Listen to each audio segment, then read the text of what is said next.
주님이 너를 얼마나 사랑하시는 하나님께 찬양과 하나님께 찬양과 경배하는 자 하나님의 선하심을 닮아가는 자 너의 모든 것 창조하신 우리 주님이 너를 자여 삼으셔 하나님 사랑의 눈으로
경배하는 자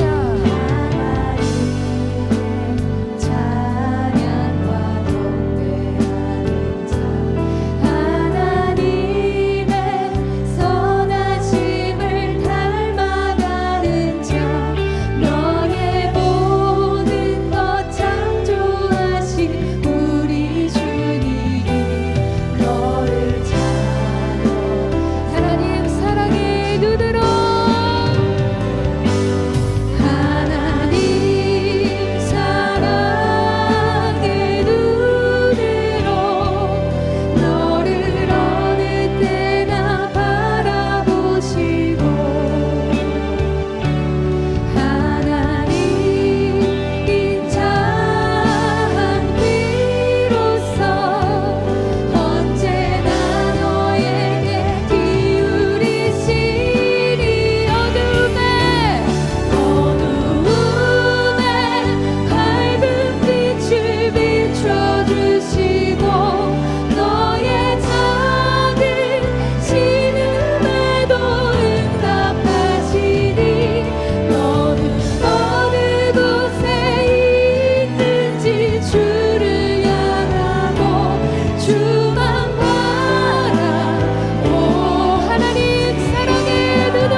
의지할 분 되시는 주님께 함께 박수로 찬양으로 나아갑시다.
힘이요 주는 나의 힘이요 영원히 주를 의지하리.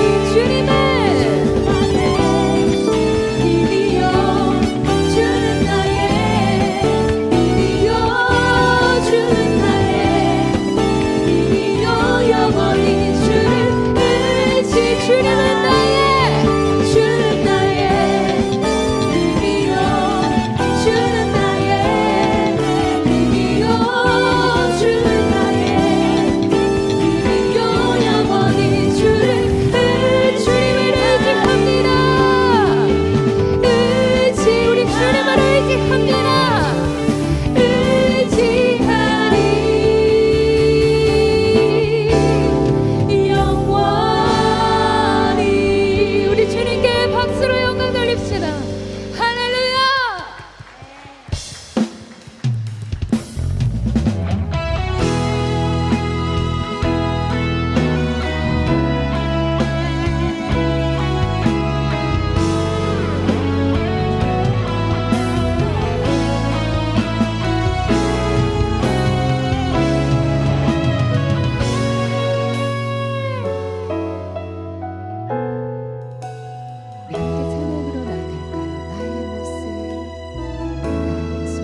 다 같이 일어나셔서 영광성으로 하나님을 찬양하도록 하겠습니다.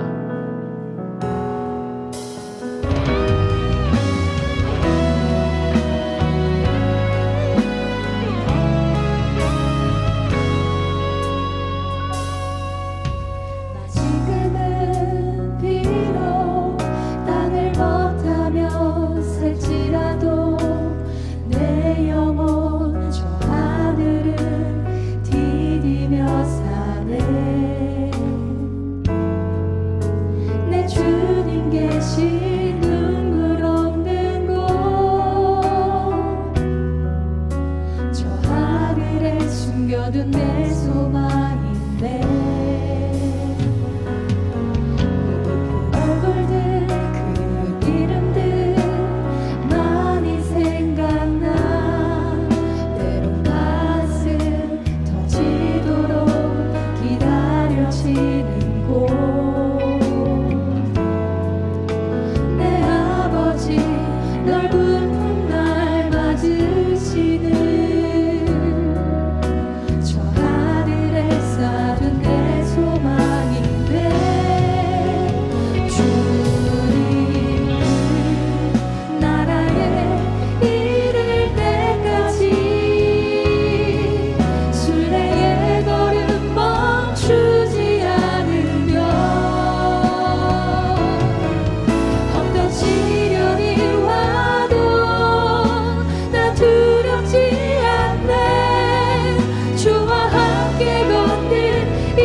영광을 받으시기에 합당하신 하나님, 한 주의 삶 주의 은총과 사랑 가운데 보내게 하시고 주의 거룩한 날 맞이하여 성전에 모여 예배드리게 하심을 감사드립니다. 돌아보니 죄인됨 살만 기억납니다. 주님 앞에 그 모든 것 회개하고 죄 용서를 구할 때 주께서 이곳에 임재하셔서 그 십자가의 보혈로 우리를 깨끗게 하시고 이를 통해 순결한 마음으로 주님 앞에 나가는 주의 백성들 되게 하여 주시옵소서. 한 주의 삶 돌아보니 모든 것 하나님이 이루시고 하나님이 하셨습니다. 그렇게 하나님께서 우리에게 주신 선물과 같은 오늘 이 주일을 주님 앞에 온전히 드리며 이제 다시 우리에게 주실 한 주의 삶을 은혜로 채울 수 있도록 인도하여 주시옵소서. 많은 기도의 제목을 짊어지고 이곳에 왔습니다. 육신의 질병, 마음의 상처, 우리 가족의 문제와 우리 일터의 어려움을 주님 앞에 이 예배 중에 기도할 때 주께서 길을 내어주시고 강을 내어주시는 응답받는 예배가 되게 하여 주시옵소서. 이전에 나올 때 빈손으로 나오지 아니하고 귀한 예물 정성껏 준비하여 주님 앞에 드립니다. 모든 것 하나님의 것이기에 11조와 주정봉헌으로 우리의 삶을 결단하여 드립니다. 감사의 제목들 주심으로 감사봉헌을, 구체적인 기도의 제목을 가지고 기도하며 목적봉헌을 드리오니 쓰여지는 곳에 하나님의 뜻에 따라 모든 것이 은혜 가운데 이루어지게 하여 주시옵소서. 예수 그리스도 이름으로 기도하오며 이제 사도신경으로 우리의 신앙을 고백하도록 하겠습니다. 나는 전능하신 아버지 하나님 천지의 창조주를 믿습니다. 나는 그의 유일하신 아들 우리 주 예수 그리스도를 믿습니다. 그는 성령으로 잉태되어 동정녀 마리아에게서 나시고 본디오 빌라도에게 고난을 받아 십자가에 못 박혀 죽으시고 장사된 지 사흘 만에 죽은 자 가운데서 다시 살아나셨으며 하늘에 오르시어 전능하신 아버지 하나님 우편에 앉아 계시다가 거기로부터 살아있는 자와 죽은 자를 심판하러 오십니다. 나는 성령을 믿으며 거룩한 공교회와 성도의 교제와 죄를 용서받는 것과 몸의 부활과 영생을 믿습니다. 아멘.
YD 뉴스 2025년 9월 7일 연동교회 소식입니다.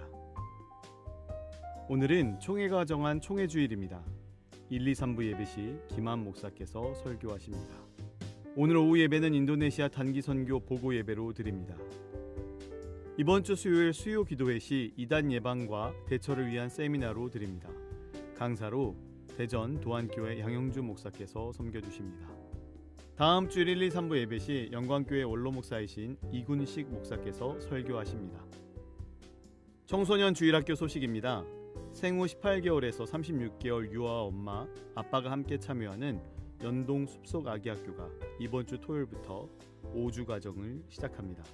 많은 관심과 기도 부탁드립니다. 문의는 이연승 숲장에게 해주시기 바랍니다. 사여전도회 주간으로 사랑의 바자회가 다음 주일 교회 마당 및 오병이어의 집에서 있습니다. 바자회 당일 오병이어의 집 식사는 바자회 메뉴로 대체됩니다. 주보 10족을 참조해 주시기 바랍니다. 각 부서는 2026년 예산 신청서를 9월 21일까지 사무처로 제출하시기 바랍니다. 고 조윤한 은퇴집사의 장례를 마치고 감사하여 기은실 은퇴장로 가정에서 오늘 점심을 전교인에게 대접합니다.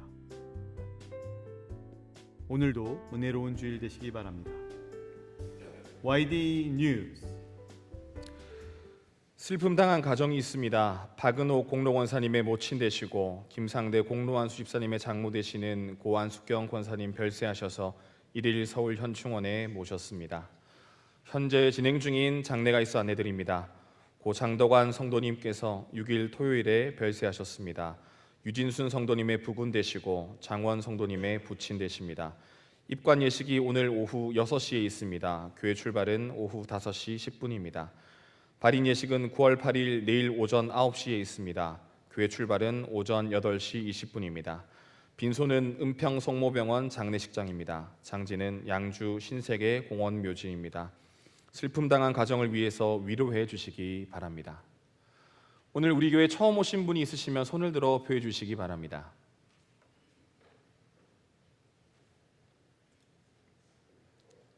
네, 한번 일어나 주시면 박수로 저희가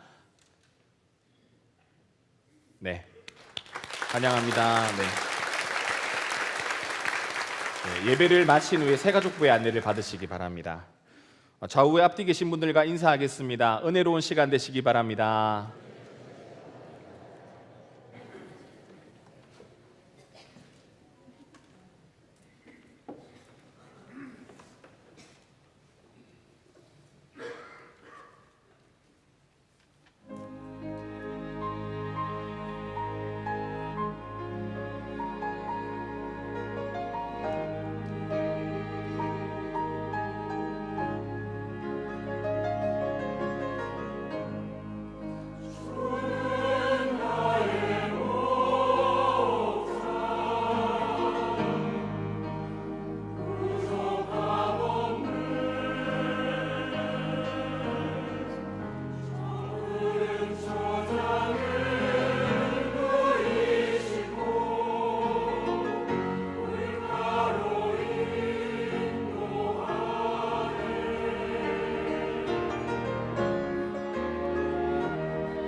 귀한 찬양 감사합니다. 오늘 하나님이 우리에게 주신 말씀은 구약 성경 신명기 10장 12절로 15절의 말씀입니다. 신명기 10장 12절로 15절의 말씀입니다. 차례로 교독하시고 마지막 절은 함께 읽겠습니다. 이스라엘아, 내 하나님 여호와께서 내게 요구하시는 것이 무엇이냐? 곧 내 하나님 여호와를 경외하여 그의 모든 도를 행하고 그를 사랑하며 마음을 다하고 뜻을 다하여 내 하나님 여호와를 섬기고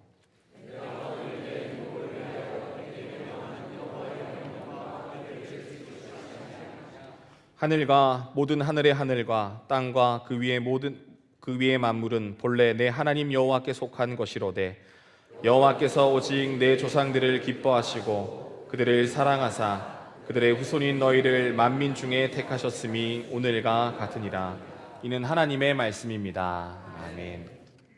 소망을 위한 움츠림이라는 제목으로 주의 말씀 함께 나누도록 하겠습니다. 이제 새벽에는 찬바람이 불어오는 9월이 다가왔습니다. 이제 가을이 다가오고 있는데요. 백화점과 의류 매장에서는 어제부터 가을 겨울 세일을 하고 있습니다. 많은 이용 부탁드립니다. 여러분들은 가을 맞이 준비를 잘 하고 계신가요? 저는 아직 몸이 한여름이라 땀을 많이 흘려도 양해해 주시기 바랍니다. 지금은 이렇게 옷이 패션 아이템으로 자리를 잡았는데요. 과거에는 옷이 생명을 보호하고 신분을 드러내고 재력을 나타내는 역할을 했습니다. 요즘도 제복을 입은 군인이나 경찰, 그리고 유치원복, 교복 등을 통해서 직업이나 신분을 나타내는 역할을 옷이 하고 있습니다. 저도 지금 목사의 신분을 나타내는 로만 칼라 셔츠를 이렇게 지금 입고 있습니다. 저는 이 옷을 입을 때마다 여러 가지 생각이 듭니다.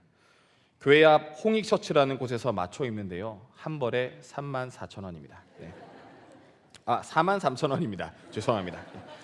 그런데 이 옷가게가 웃기게도 110 사이즈까지는 정상 가격을 받는데요. 110 사이즈를 넘어가면 한 벌당 5,000원의 추가 요금이 부과됩니다. 저는 115 사이즈를 입는데 목사님들과 같이 옷을 맞추러 가면은 꼭 저만 몇만 원을 더 내고 와서 마음이 속상했었습니다. 안 그래도 뚱뚱해서 옷을 입으면 태가 안 나는데 돈까지 더 내라고 하니까 참 마음이 어렵더라고요. 저는 이전 사역지에서도 목회자 셔츠를 구매해서 입었습니다. 여기 옆에 있는 여전도 회관에서 기독교 복식문화원에서 옷을 파는데 거기서도 110을 넘어가면 추가 요금 10,000원을 받았습니다.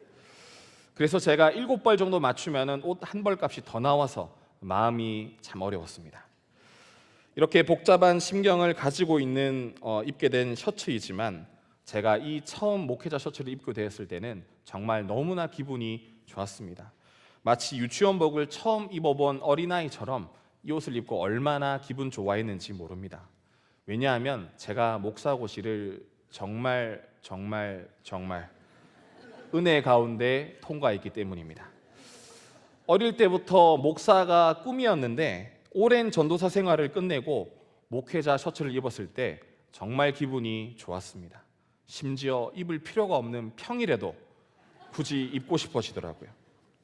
그렇게 힘들게 입은 목회자 셔츠인데 안수를 받고 난 뒤에 몇 년 입어보지도 못하고 제가 교회를 떠나 선교회에서 일하게 되었습니다.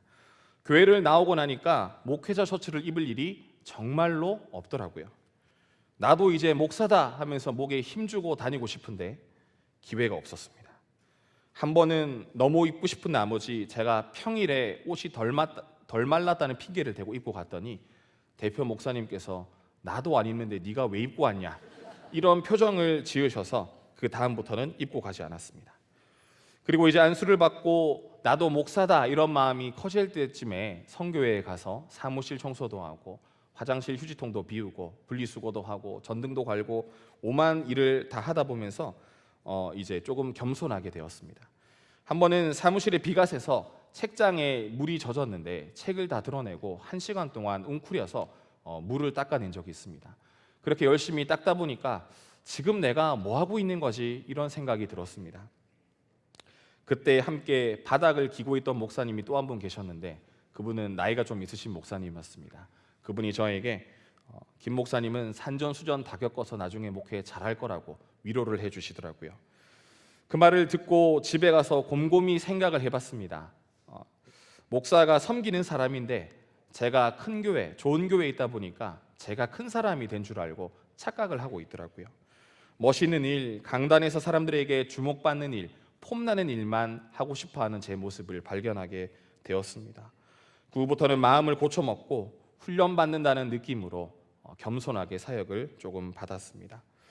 선교회에서의 시간이 처음에는 제 사역이 움츠러드는 것 같고 제 사역이 멈춘 것 같았지만 지나고 보니 오히려 이 시간이 저를 성장시켰고 한껏 교만해져서 화려한 것만 쫓는 이상한 목사가 될 뻔한 것을 막아주는 귀한 시간이었다는 생각이 들었습니다. 또 그렇게 조금 연단받고 나니까 하나님께서 기회를 주셔서 교회로 복귀해서 사역을 할 수 있게 되었고 좋은 교회, 연동교회에 부임하게 됐습니다. 보통은 여기서 이제 아멘을 해주셔야 되는데 도약을 위한 움츠림이라는 말이 있습니다. 개구리가 도약하기 위해서는 반드시 움츠리는 행동이 필요하고 그 움츠림이 클수록 더 큰 도약을 하게 된다고 합니다. 이것은 개구리에게만 적용되는 이야기가 아닙니다. 거칠고 힘든 시대를 살아가는 우리들에게도 적용되는 이야기입니다. 우리는 우리가 꿈꾸는 삶을 향해 열심히 살아가고 있습니다. 그게 아니라면 그저 앞으로만 나아가는 법만 배웠기 때문에 그렇게 사는지도 모르겠습니다. 원하는 꿈과 상관없이 앞으로 나아가야만 하는 힘든 하루하루를 보내고 있는지도 모르겠습니다. 그렇기 때문에 이 움츠림이라는 말이 우리에게는 낯설게 느껴질 수도 있습니다. 하지만 움츠림은 도약을 위해 반드시 필요한 시간입니다. 우리는 결국 이 움츠림의 시간을 통해 더 큰 도약을 할 수 있기 때문입니다. 성경에도 큰 도약을 위한 움츠림의 시간을 보내는 이야기가 수도 없이 많이 나옵니다. 오늘은 그 수많은 이야기 중에 애굽에서 잔뜩 움츠러들었던 이스라엘 백성들을 이끌어내시고 광야에서 소망의 도약을 준비시킨 하나님의 이야기를 살펴보려고 합니다. 함께 따라하겠습니다. 첫째, 나의 정체성을 깨닫습니다. 본문 14절 말씀을 함께 읽겠습니다. 하늘과 모든 하늘의 하늘과 땅과 그 위의 만물은 본래 내 하나님 여호와께 속한 것이로되. 우리 모두가 평생 씨름을 하는 질문이 하나 있습니다. 그것은 바로 나는 누구인가 하는 질문입니다. 어느 날 한 어린아이가 엄마에게 다가와서 심각한 표정으로 이렇게 물었습니다. 엄마, 사람들은 나를 공주님이라고 하는데 나는 왜 맨날 내복만 입고 있어? 어릴 때 공주님, 왕자님이라고 많이 불러주잖아요. 제가 지금 이렇게 생겨도 어릴 때는 왕자님 소리를 들었습니다. 그러니까 이 아이는 자기가 진지하게 공주라고 굳게 믿었던 모양입니다. 그런데 거울에 비친 모습을 보니까 맨날 내복만 입고 있는 겁니다. 자고로 봉주라고 한다면 엘사와 같이 화려한 드레스를 입고 살아야 되는데 맨날 내복만 입고 있으니까 정체성의 고민에 빠지게 된 것이죠. 사실 이 어린이의 고민은 우리 또한 평생 하며 살아가는 고민입니다. 우리가 어린 시절에도 고민을 했고 청소년 시절에도 어른이 되고 나서도 늘 나는 누구인가라는 이 질문 앞에 서게 됩니다. 이 질문에 어떻게 답하느냐에 따라서 우리의 선택이 달라지고 꿈이 달라지고 인생의 방향이 달라지기 때문입니다. 이스라엘 백성들도 이러한 정체성의 질문 앞에 오늘 서 있습니다. 그들이 처음부터 이집트의 노예였던 것은 아닙니다. 요셉을 따라 애굽에 정착했을 때만 해도 그들은 총리의 친족으로서 특별한 대우를 받으며 고센 땅에서 번성했습니다. 하나님께서 주신 은혜 가운데 수가 많아지고 강한 민족이 되었습니다. 그러나 세월이 흐르자 상황은 바뀌었습니다. 요셉을 알지 못하는 왕이 일어나고 이스라엘 백성들의 번성을 두려워한 애굽 사람들은 히브리 사람들을 노예로 만들어 버렸습니다. 어제까지만 해도 약속의 자손이라 불렸던 그들이 이제는 벽돌을 굽고 채찍을 맞고 종살이하는 신세가 되었다는 말입니다. 그 순간 이스라엘의 백성들의 마음에는 이런 질문이 들지 않았겠습니까? 우리는 누구인가? 우리는 히브리 자손이 맞는가? 약속의 백성이 맞는가? 아니면 그냥 단순히 애굽의 노예일 뿐인가? 이 물음은 철학적인 고상한 질문이 아니라 하루하루를 살아가는 절실한 생존의 질문이었을 것입니다. 그리고 바로 그때 하나님께서 그들의 신음을 들으시고 모세를 보내셔서 너희는 내 백성이다 하고 하나님께서 불러주신 것입니다. 출애굽은 단순히 고통의 자리에서 벗어난 사건이 아닙니다. 그것은 정체성이 회복되는 사건이었습니다. 애굽의 노예였던 그들을 하나님께서 친히 불러내시고 이렇게 말씀하셨습니다. 출애굽기 6장 5절 말씀을 함께 읽겠습니다. 이제 애굽 사람이 종으로 삼은 이스라엘 자손의 신음소리를 내가 듣고 나의 언약을 기억하노라. 아브라함과 이삭과 야곱에게 이미 주어진 언약의 이름, 하나님의 백성이라는 정체성이 애굽의 종살이 속에서 완전히 잊혀지고 있습니다. 그들 스스로도 잊어버렸고 세상도 이제는 인정하지 않습니다. 그러나 하나님께서 다시 불러주심으로 잊혀진 정체성을 깨닫고 그 정체성이 회복되는 것입니다. 하나님은 이스라엘 백성들을 내 백성이라고 부르셨고 당신을 너희의 하나님이라고 불러라고 말씀하셨습니다. 이스라엘 민족은 더 이상 애굽의 노예가 아닌 하나님의 사랑과 보호를 받는 하나님의 백성이 된 것입니다. 정체성은 소속의 문제입니다. 내가 어디에 속한 사람인지 자신의 소속을 깨닫는 것, 이것이 구원받은 백성들이 해야 할 하나님의 마음을 우리가 아는 것을 살펴봐야 되겠습니다. 그런데 내가 누구인지 정체성은 사명에 관한 문제이기도 합니다. 내가 누구인지에 따라 내가 무엇을 해야 하는지 나의 사명과 비전이 달라지기 때문입니다. 이집트의 백성은 바로 왕을 위해 살아갔지만 하나님의 백성은 하나님을 위해 살아가야 합니다. 그렇다면 하나님을 위해 살아간다는 것은 어떤 의미가 있을까요? 출애굽기 5장 1절 말씀을 함께 읽겠습니다. 그 후에 모세와 아론이 바로에게 가서 이르되 이스라엘 하나님 여호와께서 이렇게 말씀하시기를 백성을 보내라. 그러면 그들이 광야에서 내 앞에 절기를 지킬 것이니라 하셨나이다. 하나님은 이스라엘 민족을 예배자로 부르셨습니다. 그들은 은혜에 감사하며 제사를 드렸습니다. 바로에게 충성하며 살아가는 사람들이 아니라 하나님의 자녀답게 하나님 안에서 자유하며 지음받은 대로 살아가도록 회복시켜 주셨다는 겁니다. 더 이상 노예가 아니라 하나님을 예배하는 예배자로 하나님을 위해 살아가는 사람들로 세워주셨다는 말입니다. 하나님은 우리 또한 하나님의 백성으로 부르셨습니다. 베드로전서 2장 9절 말씀을 함께 읽습니다. 그러나 너희는 택하신 족속이요 왕같은 제사장들이요 거룩한 나라요 그의 소유가 된 백성이니 이는 너희를 어두운 데서 불러내어 그의 기이한 빛에 들어가게 하신 이에 아름다운 덕을 선포하게 하려 하심이라. 하나님은 우리 또한 하나님의 백성으로 하나님을 예배하는 예배자로 불러주셨습니다. 그런데 문제는 그 부르심이 있다고 해서 현실이 곧바로 달라지지는 않는다는 것입니다. 이스라엘 민족도 분명히 하나님의 백성이라고 불렸지만 현실은 끝없는 광야였습니다. 먹을 것이 없고 물이 없고 앞이 보이지 않는 상황에서 그들은 끊임없이 불평했고 심지어 차라리 애굽으로 돌아가는 것이 낫겠다 이렇게 이야기까지 했습니다. 그러나 바로 그 광야에서 하나님은 그들과 매일 함께 하시며 정체성을 다시 한번 깨닫게 하셨습니다. 구름 기둥과 불 기둥으로 인도하시며 또 만나와 메추라기를 먹이시며 반석에서 물을 내어주시며 말씀하셨습니다. 내가 너희의 하나님이다. 너희는 나의 백성이다. 하나님은 그들의 불평에도 불구하고 그들이 하나님의 자녀라는 정체성을 잊지 않도록 끊임없이 말씀하신 것입니다.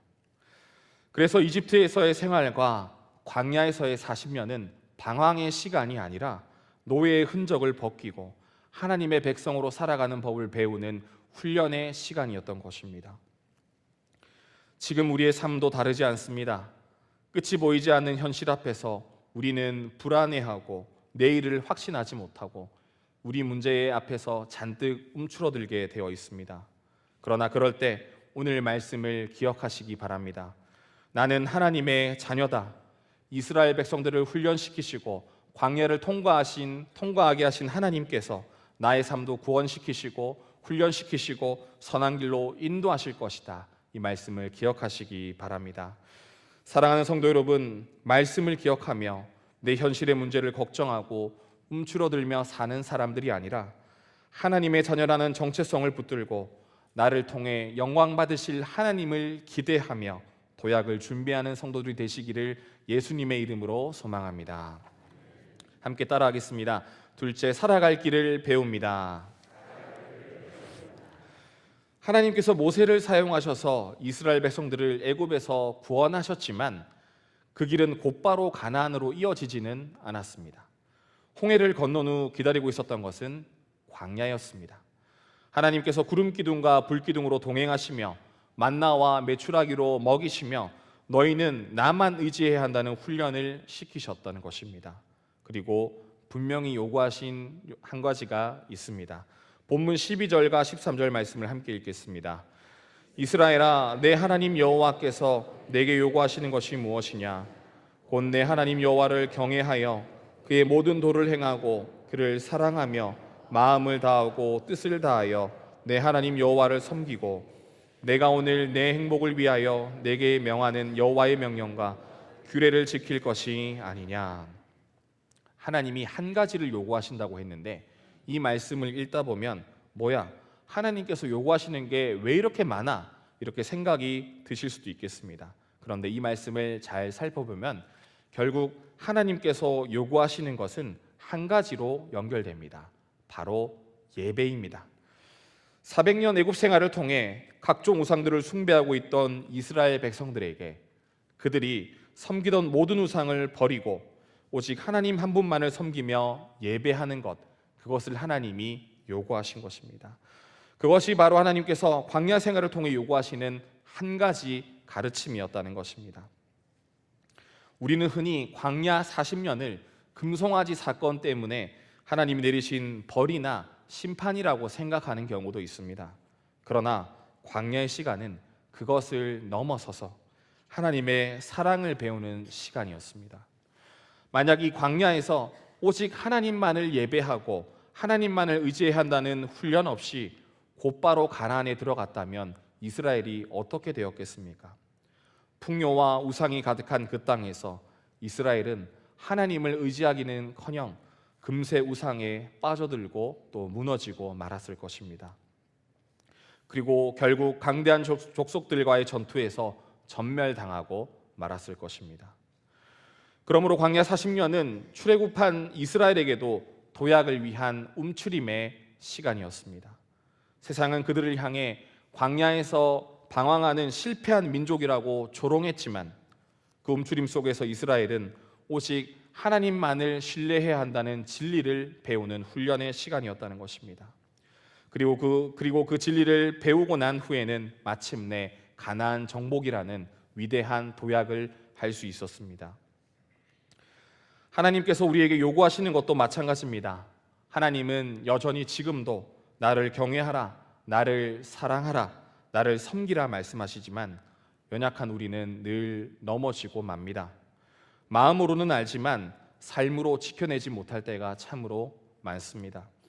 그래서 때로는 우리가 하나님이 원하시는 삶은 불가능하다, 이런 절망에 빠지기도 합니다.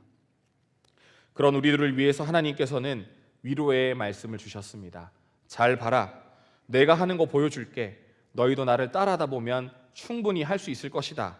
이렇게 말씀하시며 성육신하셔서 하나님이 이 땅에 오셨습니다. 바로 그분이 예수 그리스도입니다. 위로가 되는 것은 예수님은 하나님의 자녀답게 살아가야 하는 인생의 마라톤을 편법을 쓰지 않고 완주하셨다는 겁니다. 우리를 구원하시기 위해 다 큰 어른의 모습으로 오시지 않았다는 것입니다. 그분은 우리와 똑같이 이 땅에 오셔서 인생의 경주를 하시고 완주하셨습니다. 예수님은 부모의 도움이 필요한 아기의 모습으로 우리에게 오셨습니다. 우리를 친히 먹이시는 엘샤다이 하나님께서는 엄마의 젖을 먹지 않으면 죽을 수밖에 없는 아기의 모습으로 이 땅에 오셨습니다. 우리의 모든 삶을 불꽃 같은 눈동자로 감찰하시는 엘로이의 하나님께서 부모가 살펴보지 않으면 죽을 수밖에 없는 아기의 모습으로 오셨습니다. 우리의 모든 허물을 씻기시는 여호와 카도시 하나님께서 사람이 씻겨주지 않으면 죽을 수밖에 없는 아기의 모습으로 오셨습니다. 인간의 모든 쓸 것을 채우시는 여호와 일의 하나님께서 인간의 부모의 손에 모든 필요를 공급받는 아기의 모습으로 오셨습니다. 인간에게 참 평화를 주시는 여호와 샬롬의 하나님께서는 부모의 자장가를 들어야 평화롭게 잠들 수 있는 아기의 모습으로 오셨다는 겁니다. 예수님은 우리의 연약함을 철저히 체휼하시며 하나님이 원하시는 삶이 무엇인지 또 어떻게 하면 그렇게 살아낼 수 있는지 몸소 보여주신 것입니다. 그리고 십자가에서 끝까지 순종하심으로 하나님이 기뻐하시는 예배자의 삶을 완성하셨습니다. 그러므로 이제는 우리는 더 이상 절망할 필요가 없습니다. 우리와 같은 길을 걸어가셨던 예수님이 계시기에 우리도 그 길을 걸어갈 수 있습니다. 그 길을 갈 수 있다고 보여주신 예수님이 계시기에 그분을 따라가기만 하면 우리도 그 길을 갈 수 있는 것입니다. 인간이 되셔서 움츠러들어 보셨던 주님이 계시기에 우리가 하나님의 자녀란 정체성을 가지고 이 길을 걸어갈 수 있는 것입니다. 그래서 우리도 하나님의 자녀답게 살아갈 수 있습니다. 광야 같은 현실 속에서도 그분의 위로와 본보기를 붙잡고 오직 하나님만 예배하는 백성으로 서시기를 예수님의 이름으로 소망합니다. 사랑하는 성도 여러분, 광야의 훈련은 결코 헛되지 않았습니다. 나를 움츠리게 하신 이가 반드시 나를 도약하게 하실 줄 믿으시기 바랍니다. 연약해서 넘어질 때도 있지만 우리와 같은 길을 걸어가신 예수님이 계시기에 우리는 다시 일어설 수 있는 것입니다. 그분의 위로와 본보기를 붙들고 광야 같은 현실 속에서도 끝까지 하나님을 예배하는 백성들이 되시기를 예수님의 이름으로 소망합니다. 함께 따라하겠습니다. 셋째, 교회 부르심 속에 서게 됩니다. 15절 말씀을 함께 읽겠습니다. 여호와께서 오직 내 조상들을 기뻐하시고 그들을 사랑하사 그들의 후손인 너희를 만민 중에서 택하셨음이 오늘과 같으니라. 크루라는 말을 들어보셨습니까? 요즘에는 런닝 크루 이런 얘기도 많이 하는데요. 원래는 배 선원이나 비행기의 승무원을 의미하는 단어였습니다. 오늘날에는 조금 더 확장되어서 곳곳에서 팀 또는 그룹을 나타내는 말로 쓰이고 있습니다. 런닝 크루, 비보잉 등에서의 크루 또는 요즘엔 특정 업체에서는 아르바이트생을 크루라고 부르기로 합니다. 점차 다양한 곳에서 사용되는 이 크루는요, 같은 목적을 가진 사람들, 친구, 그리고 더 나아가서는 새로운 가족을 지칭하는 말로 쓰입니다. 하나님께서는 이스라엘 백성들을 광야 크루로 부르셨습니다. 애굽 땅에서 고통받는 그들을 인도하여 약속의 땅으로 데려가셨다는 것입니다. 광야 캠핑의 첫걸음은 설레고 신나는 일로 가득했습니다. 하나님께서는 10가지 재앙, 홍수의 사건을 보여주시면서 놀라운 일들을 통하여 그들을 애굽 땅에서 꺼내셨습니다. 억압에서 벗어난 백성들은 희망찬 발걸음으로 캠핑을 시작했을 것입니다. 설렘으로 시작한 캠핑이 늘 순조로울 수는 없듯이 이스라엘 백성의 캠핑은 사실 어려움이 많은 길이었습니다. 백성들은 들뜬 마음도 잠시 광야 생활의 불편함 가운데 우왕좌왕하기 시작합니다. 순간의 어려움 때문에 하나님을 원망하기도 했습니다. 광야 위에서 하나님의 백성으로 믿음의 크루로 모인 이들에게는 새로운 질서가 필요했습니다. 그것이 출애굽기 34장 10절에 나온 말씀입니다. 함께 읽겠습니다. 여호와께서 이르시되 보라 내가 언약을 세우나니 곧 내가 아직 온 땅 아무 국민에게도 행하지 아니한 이적을 너희 전체 백성 앞에 행할 것이라. 내가 머무는 나라 백성이 다 여호와의 행하심을 보리니 내가 너를 위하여 행할 일이 두려운 것임이니라. 이 말씀은 금송아지를 예배했던 이스라엘 백성들 앞에 하나님께서 다시 계명을 주시고 언약을 갱신하시는 장면입니다. 캠핑 중 지쳤던 이스라엘 백성들은 불신앙과 변덕, 우상숭배 등 실망스러운 모습을 보여줬지만 하나님께서는 그들이 왜 지금 캠핑 크루로 모였는지, 무엇 때문에 모였는지 다시 한 번 더 선포하고 계신다는 겁니다. 이스라엘 백성은 전적으로 하나님께서 구원하시고 하나님의 언약 안에 모인 크루였다고 하나님이 계속해서 말씀하십니다. 이들은 스스로의 뜻 때문에, 인간적인 목적 때문에 모인 것이 아니라 그들을 이끄시는 하나님의 섭리 안에서 자연스럽게 크루가 된 것입니다. 그리고 하나님의 뜻을 쫓아 광야로 나왔고 예배자로서의 정체성 위에서 하나님의 언약 백성으로 살게 되었습니다. 바로 이 단순한 말씀 속에 이스라엘 백성, 이스라엘 크루의 정체성이 담겨 있습니다. 바로 하나님의 구원을 경험하고 예배 공동체로 살아가는 삶 말입니다. 하나님께서는 우리들에게도 광야와 같은 인생길 혼자 쓰러지지 말라고 캠핑 크루를 주셨습니다. 바로 교회라는 공동체입니다. 우리는 하나님께서 부르시고 이 땅 가운데 모으신 교회입니다. 하나님께서는 이 공동체를 통해서 말씀 앞에 서게 하시고 서로를 위로하게 하시고 같이 움츠리며 견딜 수 있는 힘을 주신다고 합니다. 사랑하는 성도 여러분, 이스라엘 백성들이 광야 캠핑 크루를 통해 함께 성장하고 훈련받았던 것처럼 우리들도 연동교회라는 크루를 통해서 함께 성장하고 성화되어 무사히 약속의 땅, 축복의 땅에 들어가는 사람들이 되시기를 예수님의 이름으로 소망합니다. 함께 따라하겠습니다. 소망을 위한 움츠림. 움츠림을 통해 나의 정체성을 깨닫습니다.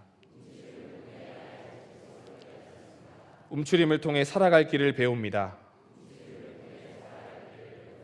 움츠림을 통해 교회의 부르심 속에 서게 됩니다. 함께 고백하고 싶은 찬양이 있습니다. 광야 같은 현실 속에서도 움츠러들 수밖에 없는 우리를 버티게 하시고 다시 일어나 도약하게 하신 힘은 다름 아닌 주님의 사랑이었음을 우리가 말씀을 통해 알게 됩니다. 이제 그 사랑을 의지하며 움츠림 속에서도 하나님만을 예배하고 신뢰하겠다는 우리의 결단을 담아 이 찬양을 함께 고백하겠습니다.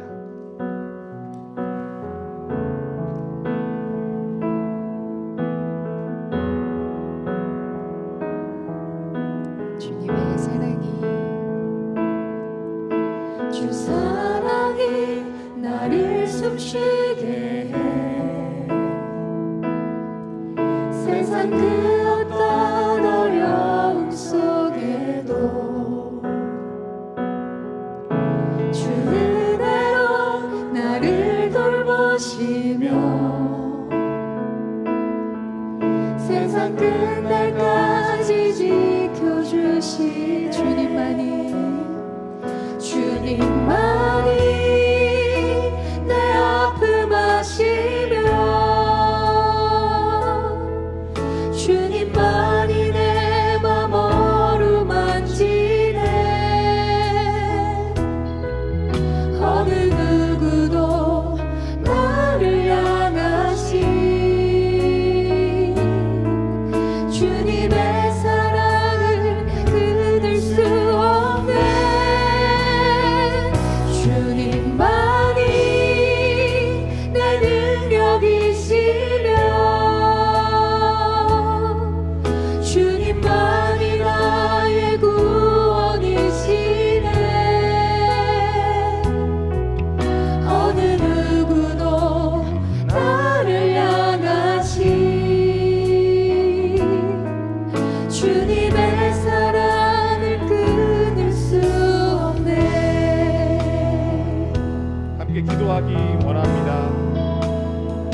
우리의 삶에도 광야 같은 현실과 어려움이 있지만 나를 움츠리게 하신 이가 반드시 도약하게 하실 줄 믿고 하나님의 자녀라는 정체성을 가지고 예배자로 살게 해달라고 또한 하나님의 자녀로 사는 본을 보여주신 예수님을 따라가고 교회 공동체와 함께 서로를 의지하며 나아가므로 하나님이 허락하신 때에 기쁨으로 날아오는 삶이 되게 해달라고 마모와 함께 기도하겠습니다. 살아계신 하나님 아버지 감사합니다. 이 시간 통해 우리에게 말씀을 알려주시고 다시 한번 깨닫게 하시니 감사합니다. 하나님 광야 같은 인생 가운데 현실의 어려움이 참 많이 있지만 나를 움츠리게 하시니가 나를 반드시 도약하게 하실 거라는 믿음을 가지고 하나님을 의지하게 하시고 하나님의 자녀라는 정체성을 가지고 이 땅을 묵묵히 살아갈 수 있는 자들 되게 도와주시옵소서. 이스라엘 백성들이 광야에서 훈련받고 가나안 땅에 들어가는 도약을 했던 것처럼 우리 마음을 주장하여 주시고 하나님 붙잡고 나아가는 사람들 되게 하셔서 하나님 마음을 가지고 정체성을 풀고 이 땅을 넉넉히 살아갈 수 있는 하나님의 자녀 되게 도와주시옵소서. 하나님 아버지 우리가 감사하며 고백할 수 있는 것은 예수님께서 이 땅에 오셔서 그 땅을 걸어가시고 그 길을 보여주신 것을 감사드립니다. 예수님이 이렇게 하면 된다고 보이셨던 그 발걸음을 따라서 우리도 살아가게 하시고 그 길을 넉넉하게 걸어갈 수 있는 귀한 하나님의 사람들 주로 아버지 인도하여 주시옵소서. 하나님 교회 공동체를 우리에게 주심을 감사합니다. 이 공동체를 서로 의지하게 하시고 하나님을 붙잡고 나아갈 때에 의지하고 나아감으로 하나님의 허락하신 새 땅에 돌아갈 수 있는 귀한 공동체 되게 하여 주시옵소서. 하나님 아버지, 광야 같은 현실 속에서도 우리를 하나님의 자녀라 불러주시고 언약의 백성으로 세워주시니 감사합니다. 때로는 현실의 어려움 때문에 움츠러들기도 하지만 하나님의 자녀라는 정체성을 기억하며 나를 움츠리게 하시니가 반드시 도약하게 하실 줄 믿사오니 오늘도 하나님만 예배하며 말씀대로 살아가게 하여 주시옵소서. 성육신 하셔서 본을 보이신 예수님을 잘 따라가고 교회 공동체와 함께 서로를 붙들고 걸어가므로 하나님이 허락하신 때에 기쁨으로 날아오르는 사람들 되게 하여 주시옵소서. 예수님의 이름으로 기도하오며 지금은 우리 주 예수 그리스도의 은혜와 하나님의 사랑과 성령의 교통하심이 소망의 움츠림을 통해 하나님의 자녀라는 정체성을 기억하고 삶으로 본을 보여주신 예수님을 따라가며 교회 공동체와 함께 도약하기로 결단하는 성도들 머리 위에 이제로부터 영원까지 함께하옵시기를 간절히 축원하옵나이다. 아멘.